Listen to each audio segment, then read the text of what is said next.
we came up with the vision. So we had a vision for lower tuition, less financially stressed graduates, and a more diverse profession.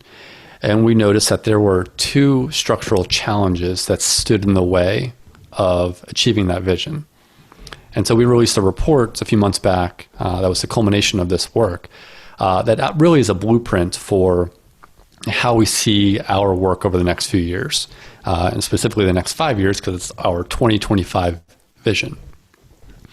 And what it comes down to is there are two structural barriers to that vision. One is related to regulation, and that's ABA regulation, and then more broadly speaking, the education department, state regulators, whether it's state regulators like the higher education regulators and commissions, or it's the state courts.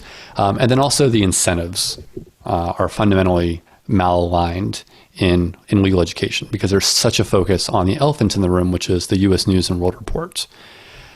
And so we figured that we could not make the impact that we want on access, affordability, and innovation if we did not change these structural problems. And that's where we see our next 5 years, is figuring out how do we make these changes to legal education at the fundamental level to have an impact on what schools actually do, and then how that affects students who are actually going to those schools. So that way people can maybe eventually not say things are so bad for law schools, but they are, very bad in very many ways right now. So you mentioned two specific things. You said, hey, it's the regulators or the regulations, which are made and enforced by a variety of groups, right? You have the ABA, you have the Department of Education, and you have state and local state bar associations, right? Don't they play some role in that as well? In some states, yeah. In some states, not all. If it's not a volunteer, if it's a mandatory bar, then there is some overlap there. Okay. So change the regulations, and two, change the incentives, which specifically refers to the U.S. News and World Report rankings that everybody's trying to get up on. Exactly. What specifically would you like to see? What would be different? Would the U.S. News and World Report ranking, for example, go away? And do you think that's feasible? So in that report, we actually did a analysis on how much it would cost to buy U.S. News. And it's actually not as expensive as you might think. I think our final estimate was in the $25 to $30 million range. And schools spend more than that every year on gaming the rankings. But, that's not really realistic. I don't have that kind of money. We are not the most financially sustainable organization. We're constantly trying to figure out how to pay my salary and pay our other expenses. But what we need to do is focus on mitigating the influence of U.S. News and their impact. So it's not necessarily eliminating them. It's how do we improve what they're doing, and then how do we provide other incentives that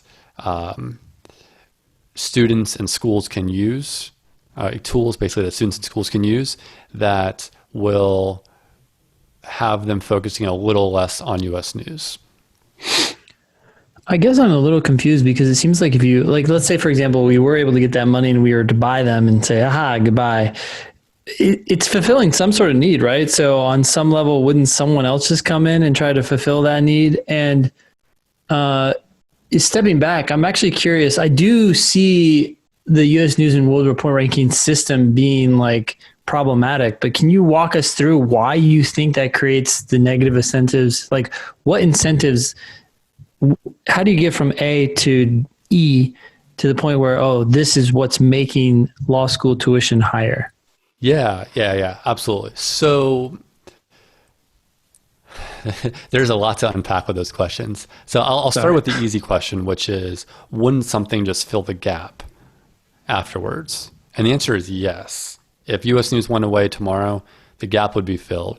But the idea is that it would likely be filled by a rush of competitors, and no single one would have the overt impact that U.S. News has on schools.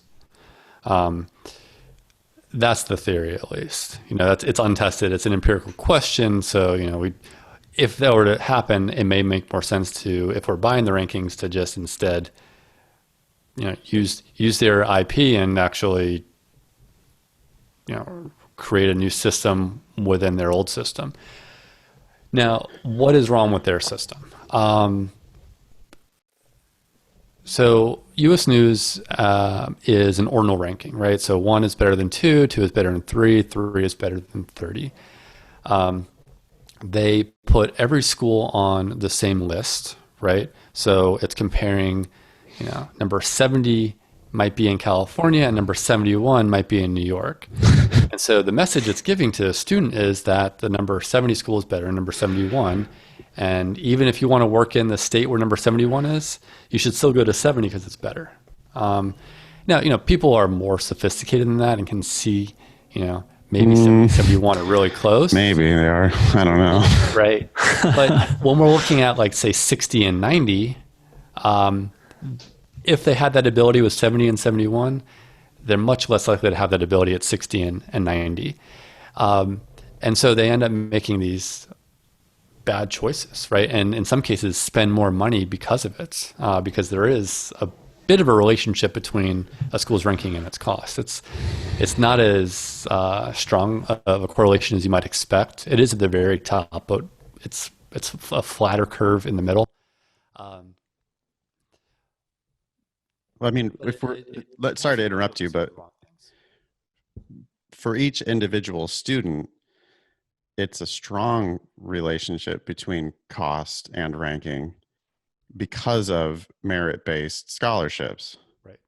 When they're charging every student, and that's the one thing, I haven't heard you talk about this yet, but from my perspective, it seems like the merit-based scholarships are a big part of the problem here. Yes. When the schools are going to charge everybody a different price, then yeah, it costs you, if you can barely squeak into a school that's ranked 60th, you're going to pay full price to go there, but you could probably go to that school that's ranked 90th for free.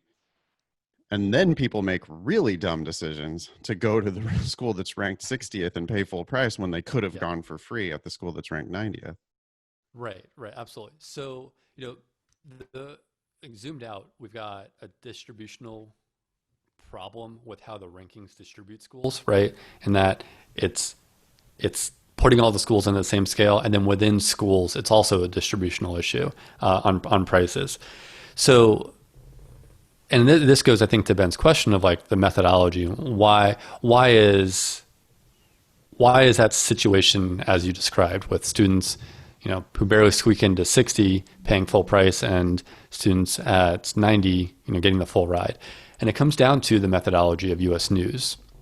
Maybe not exclusively, but it's enormous. And so the rankings have, a variety of components. And, one is, what's your median LSAT, what's your median GPA?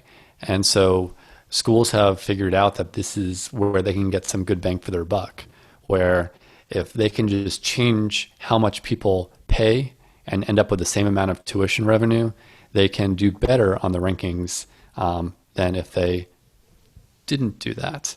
And so this is where you have a scenario where someone might pay twice as much for a law school if they have an LSAT score 1 point below the median than compared to if they had a score at the median. And this is just, one of the many incentives that the rankings provide. Another big one is the expenditures per student metrics. This looks at how much money a school is spending per enrolled student. And the idea here is that it's an educational quality proxy.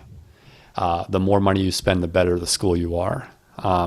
Now, that might have made sense as a proxy 20 or 30 years ago, but we know a lot better now. We